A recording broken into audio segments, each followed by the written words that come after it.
En période de crise, le français a un sujet de conversation privilégié, la bourse. La bourse, ou plutôt le loto boursier. Oui, la bourse, c'est comme le loto, c'est facile, ça rapporte pas tous les coups.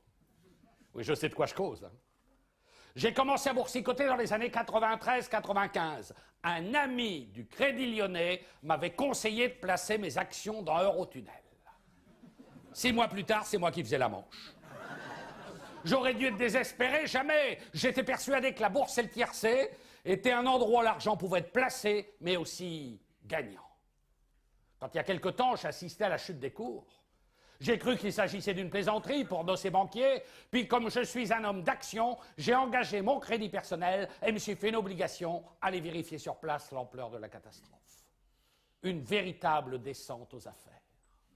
J'ai vu des gens au bord des larmes, un banquier qui me disait « Hier encore, j'avais pognon sur rue, aujourd'hui je suis obligé de me cacher sous un nom d'emprunt. » Un séminariste qui priait devant ses devises et qui n'arrivait pas à les convertir.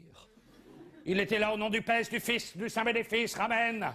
Tout ça parce que des banques américaines ont eu l'idée de prêter à des pauvres, non mais quand même, qui prêtent aux pauvres prêtent à rire.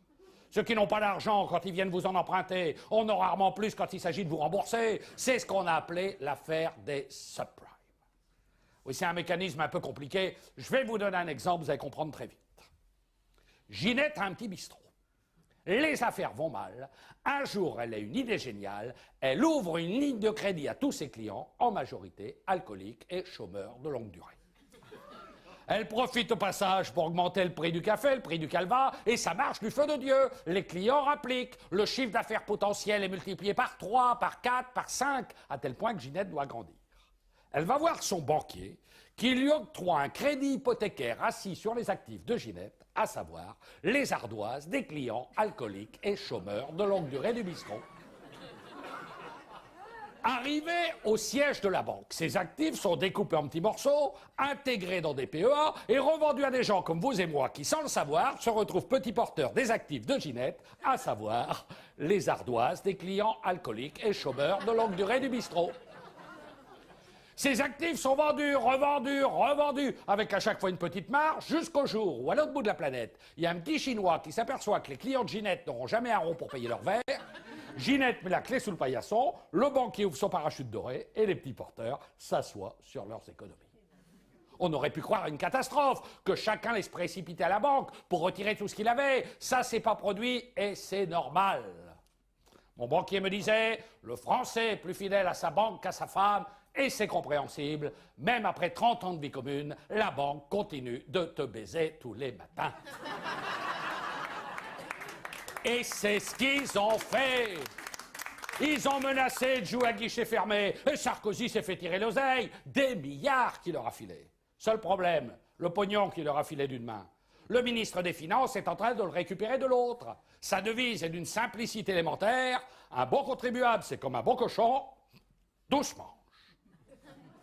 Le fisc allait me guérir en pratiquant l'imposition des deux mains.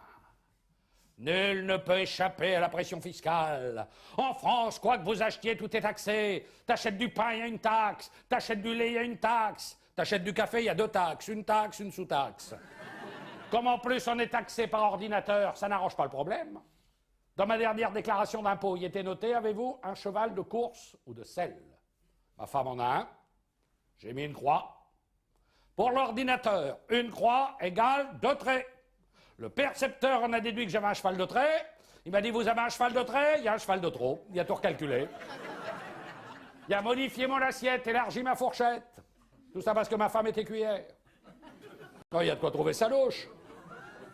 Moi, j'étais pas le seul à subir les foudres de l'administration. J'avais un voisin de palier, complètement plié par les ans. Je le revois à la sortie des vacances, raide comme la justice. Je dis, c'est pas possible, Léon. Qu'est-ce qui t'arrive? T'es allé à Lourdes? Il me dit, non, mon percepteur. 3 dressements successifs. Quant à mon retour, j'ai reçu la douloureuse. J'ai évité de justesse la crise d'apoplexie. J'étais pourtant certain d'avoir tout payé, j'étais dans l'erreur. Chez le percepteur, la facture sonne toujours 2 fois. Content, pas content, il me fallait payer, j'ai payé. Content. Depuis, je tente de me faire oublier. Mes déclarations de revenus sont à l'opposé de mes déclarations d'amour. J'en dis le moins possible. Depuis que j'ai appris qu'on pouvait déduire les honoraires d'un conseiller fiscal et pas le salaire d'une nourrice, je fais garder mes gosses par l'expert comptable. La nuit, je rêve de châteaux en épargne, de niches fiscales. Un jour, j'ai fait un rêve étrange.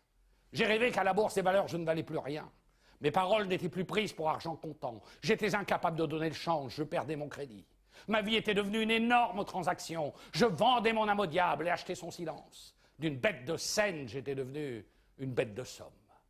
À la bourse des amours, même scénario. Ma femme, qui était pourtant une femme en or, était devenue femme d'argent. Le cauchemar a duré toute la nuit. Ce n'est qu'au petit matin que j'étais pleinement rassuré quand j'ai entendu un ministre déclarer à la radio « Les petits porteurs n'ont pas cédé à la débandade. La bourse, ça va, ça vient, mais un jour, ça se redressera. »